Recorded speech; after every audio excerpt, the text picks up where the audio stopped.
नमस्कार प्रिय साथियों, आप सभी का स्वागत है अपने चैनल कर्मा कुटीर में, जहां हम आपको धर्म, अध्यात्म और लोक परंपराओं की गहराइयों तक ले जाते हैं। और आज का हमारा विषय है भाद्रपद मास की कृष्ण पक्ष की षष्ठी तिथि को मनाया जाने वाला पावन व्रत हल छठ, जिसे हर छठ, हल षष्ठी, लल्ही छठ और कंवर छठ जैसे अनेक नामों से भी जाना जाता है।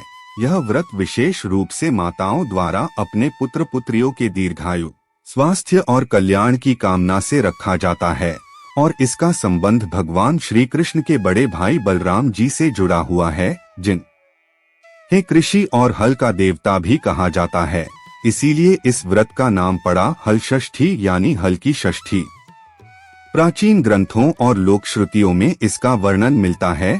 लोक कथाओं के अनुसार इस दिन व्रत रखने से संतान की रक्षा होती है, उसे लंबी उम्र और स्वस्थ जीवन प्राप्त होता है और परिवार में सुख समृद्धि बनी रहती है। बलराम जी, जिन्हें बलदेव भी कहा जाता है, धरती माता पर कृषि संस्कृति के संरक्षक माने जाते हैं। उनका प्रिय अस्त्र हल और मूसल था और वे किसानों, गोपालों और श्रमशील समाज के रक्षक देवता हैं। इसीलिए इस दिन माताएं संकल्प लेती हैं कि वे बलराम जी की आराधना करके अपने पुत्र पुत्रियों की रक्षा कराएंगी।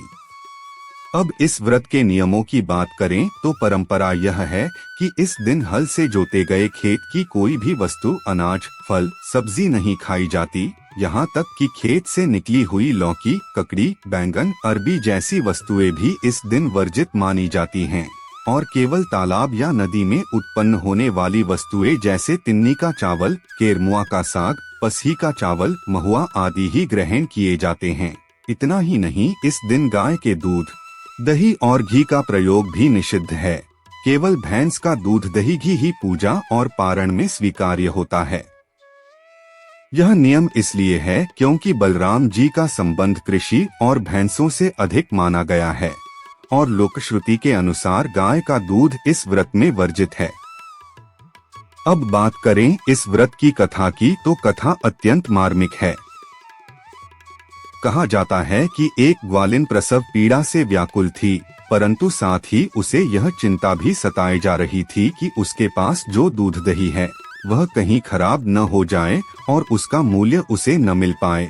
इसलिए वह प्रसव पीड़ा सहते हुए भी दूध दही बेचने के लिए चल पड़ी। जब वह रास्ते में पहुंची तो उसे पीड़ा असहनीय हो गई और उसने एक झरबेरी की ओट लेकर एक बालक को जन्म दिया। लेकिन वह बालक वहीं छोड़कर वह फिर से दूध दही बेचने चली गई। उसने लोगों को गाय और भैंस का मिला हुआ दूध केवल भैंस का बताकर बेच दिया, अर्थात उसने उस दिन असत्य का सहारा लिया। जब वह दूध बेचकर वापस आई तो उसने देखा कि उसके बालक पर हल का फल लग चुका था और बालक का शरीर घायल हो गया था। ग्वालिन यह देखकर अत्यंत दुखी हुई और पश्चाताप से भर गई। उसने स्वीकार किया कि यह सब उसकी असत्य वाणी और धर्म विरुद्ध आचरण का परिणाम है। उसने गांव के लोगों के सामने अपना अपराध स्वीकार किया। अन्य स्त्रियों ने उसे क्षमा कर दिया और आशीर्वाद दिया।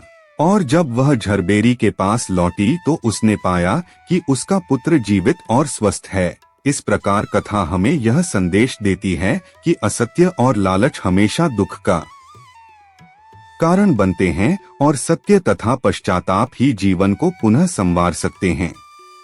और यही से आगे कथा हमें यह संदेश देती है कि असत्य और लालच हमेशा दुख का कारण बनते हैं और सत्य तथा पश्चाताप ही जीवन को पुनः संवार सकते हैं।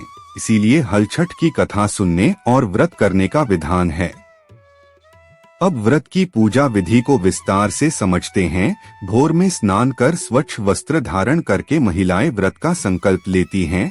घर में साफ जगह पर लकड़ी या मिट्टी की चौकी रखकर उस पर हल, भगवान बलराम जी और श्री कृष्ण की प्रतिमाएं या चित्र स्थापित किए जाते हैं। साथ ही गणेश, गौरी और कलश की स्थापना भी की जाती है।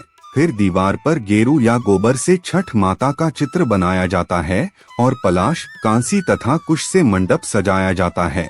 इस दिन पूजा सामग्री में भैंस का दूध, दही, घी, महुआ, 7 प्रकार के अनाज, भुने चने, फल फूल, चंदन, हल्दी, कुल्हड़ या मिट्टी के पात्र और प्रसाद के लिए विशेष पकवान तैयार किए जाते हैं।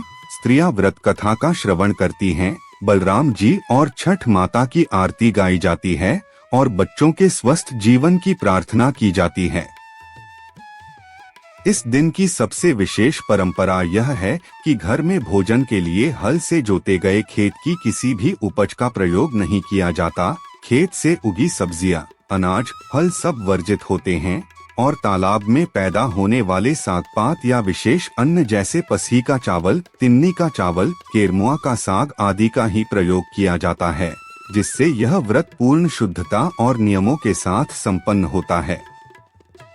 फलाहार में भी यही नियम लागू होते हैं। गाय का दूध या घी लेना वर्जित है। केवल भैंस के दूध, दही और घी का ही प्रयोग किया जाता है। परंपरागत रूप से महिलाएं महुआ के फल और भैंस के दूध का प्रसाद लेकर व्रत का पारण करती हैं। इस व्रत का एक और नाम है रंधन छठ, क्योंकि इस दिन महिलाएं स्वयं अन्न पकाती नहीं हैं, बल्कि विशेष प्रसाद बनाकर ही व्रत करती हैं। यह व्रत न केवल एक धार्मिक आस्था है, बल्कि यह मातृत्व, कृषि संस्कृति और समाज की नैतिक शिक्षा का भी प्रतीक है। यह हमें सिखाता है कि माँ की ममता से बढ़कर कुछ नहीं होता और जब माँ संकल्प लेकर प्रार्थना करती है तो भगवान भी उसकी संतानों की रक्षा करते हैं। बलराम जी का जन्मोत्सव इस दिन इसलिए भी महत्वपूर्ण है क्योंकि वे धरती माता और हल के देवता हैं। उनका प्रिय अस्त्र हल और मूसल दर्शाता है कि वे मेहनतकश समाज के रक्षक और अन्नदाता किसानों के संरक्षक हैं। इसीलिए इस दिन किसानों और माताओं दोनों के लिए यह व्रत अत्यंत पूजनीय है। व्रत का समापन अर्थात पारण अगले दिन प्रातः काल कथा व पूजन के बाद किया जाता है। इस समय महिलाएं विशेष रूप से महुआ और भैंस का दूध लेकर व्रत तोड़ती हैं। यह पारण साधारण फलाहार नहीं बल्कि संतान की दीर्घायु और परिवार के सुख समृद्धि का आशीर्वाद माना जाता है। हल छठ का दार्शनिक संदेश भी गहरा है। यह हमें याद दिलाता है कि सत्य और धर्म का पालन जीवन की मूल शक्ति है। असत्य और लोभ अंततः विनाशकारी हैं, परंतु सच्चे पश्चाताप और ईमानदार प्रायश्चित से जीवन में चमत्कार संभव है। और जब मातृत्व की शक्ति प्रार्थना में जुड़ती है तो वह संतान के लिए दिव्य कवच का कार्य करती है। भारतीय संस्कृति में जितने भी व्रत और त्योहार हैं, वे केवल धार्मिक अनुष्ठान नहीं बल्कि जीवन की नैतिकताओं को संरक्षित करने वाले प्रतीक हैं, और हल छठ उनमें से एक प्रमुख पर्व है। इस व्रत के माध्यम से हमें संतोष, धैर्य, करुणा और मातृत्व की शक्ति का बोध होता है। साथ ही यह पर्व बलराम जी की कृपा पाने का एक अवसर भी है, क्योंकि बलराम जी को शेषनाग का अवतार माना जाता है और वे शक्ति और संतुलन के प्रतीक हैं। उनकी आराधना से परिवार में स्थिरता और संतान की रक्षा होती है। अंत में यही कहना उचित होगा कि हल छठ व्रत केवल एक धार्मिक परंपरा नहीं है, बल्कि यह एक जीवन शिक्षा है जो हमें बताती है कि सत्य, त्याग, पश्चाताप और मातृत्व का समन्वय जब होता है तो जीवन में हर कठिनाई दूर हो जाती है। और अब समय आ गया है इस वीडियो को समाप्त करने का। आप जुड़े रहे अपने चैनल कर्मा कुटीर के साथ, जहां हम आपको ऐसे ही लोक परंपराओं, व्रत कथाओं और शास्त्रीय ज्ञान की अनमोल धरोहर से जोड़ते रहते हैं। अगर आपको यह वीडियो अच्छा लगा हो तो इसे लाइक करें, शेयर करें और अपने विचार कमेंट में जरूर लिखें। और अगर आपने अभी तक चैनल को सब्सक्राइब नहीं किया है तो तुरंत सब्सक्राइब कर लें और बेल आइकन दबाएं ताकि हमारे आने वाले हर धार्मिक और प्रेरणादायी वीडियो आप तक सबसे पहले पहुंच सकें। अगले वीडियो में हम फिर मिलेंगे एक नई कथा, एक नए पर्व और एक नई सीख के साथ। तब तक बने रहिए कर्मा कुटीर के साथ और अंत में यही कहूँगा, सत्य और धर्म का पालन कीजिए, अपनी संतान के लिए प्रार्थना कीजिए और ईश्वर की कृपा से आपका जीवन मंगलमय हो। जय मातृशक्ति, जय बलराम जी और जय भारत की पावन परंपरा।